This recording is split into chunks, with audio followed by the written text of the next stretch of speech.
Hi, it's Sherri from A Quilting Life, and I'm here today to share the July block of the month.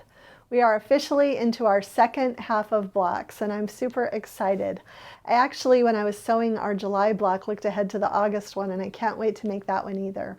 But today is all about the July block, and let's go ahead and get started.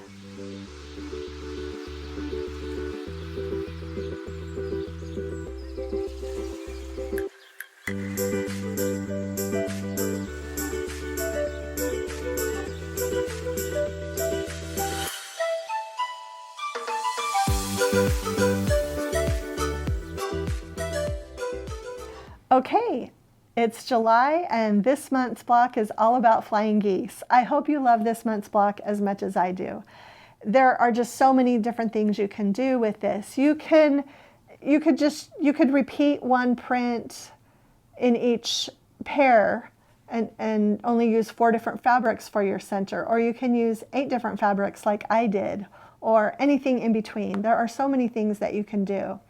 I did take the extra time to make sure that the flowers with the stems were all going in the same direction for my star block. And the way I did that was I actually lay out these rectangles in the position they're going to be in, and then I make sure that the fabric is going to be in the correct direction.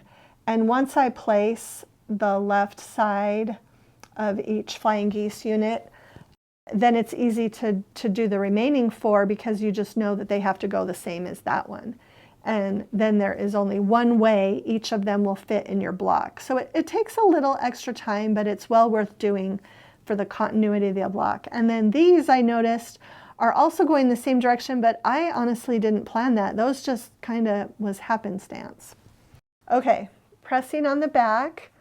When you sew multiple flying geese together, always press the bottom one toward the top one and it will be extra flat. And you will sew them together into pairs.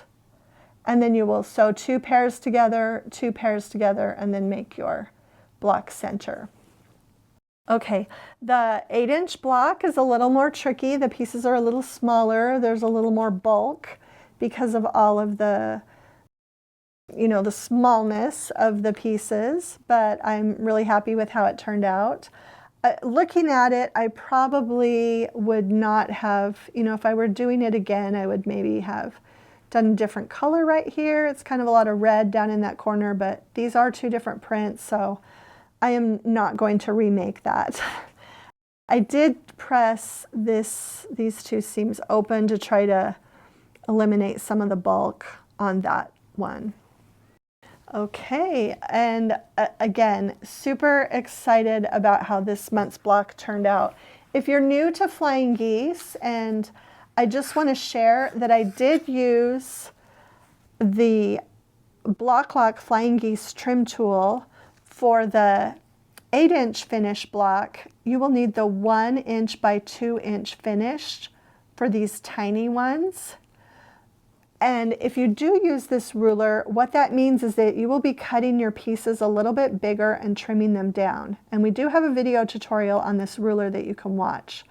So if you're going to plan on using the Block Lock ruler, don't cut the flying geese pieces out according to the PDF. Look in the ruler instructions for this size finished unit and use those measurements. And then for the outer flying geese in the 8-inch blocks, I used the 2-inch by 4-inch finished. And this also happened to be the same size that you use for the center units in the 16-inch block. So again, if you're going to use the Block Lock rulers or any other specialty flying geese ruler, make sure that you follow the ruler instructions for cutting out your fabrics and not the PDF pattern instructions that I've given you. That is just for the traditional method of making flying geese. Now, I don't have, and I don't think they make, a Block Lock ruler big enough for these 4 by 8-inch finished sections. And so I always use the Simple Folded Corners ruler, the large one, to make my large flying geese. And I feel like it worked out really well. I've got all my perfect little points there. And so this is actually what I use. The other thing you could do is just draw the line in the traditional method and sew just a thread's width inside the line. But I do like using this ruler. And then one other thing you can do, and I've also filmed a video on this before, is you can use the Ultimate Flying Geese tool. And so this is a completely different method. We also have a video for this, and you would also need to cut your pieces according to the ruler instructions here. So, and they are given to you by the finish size, so for the 1x2 and for the 2x4. So, and this ruler will also help you make a 4x8. So I could have also used this ruler for these large flying geese, but again, it would be a completely different cutting direction. So you would need to follow the ruler.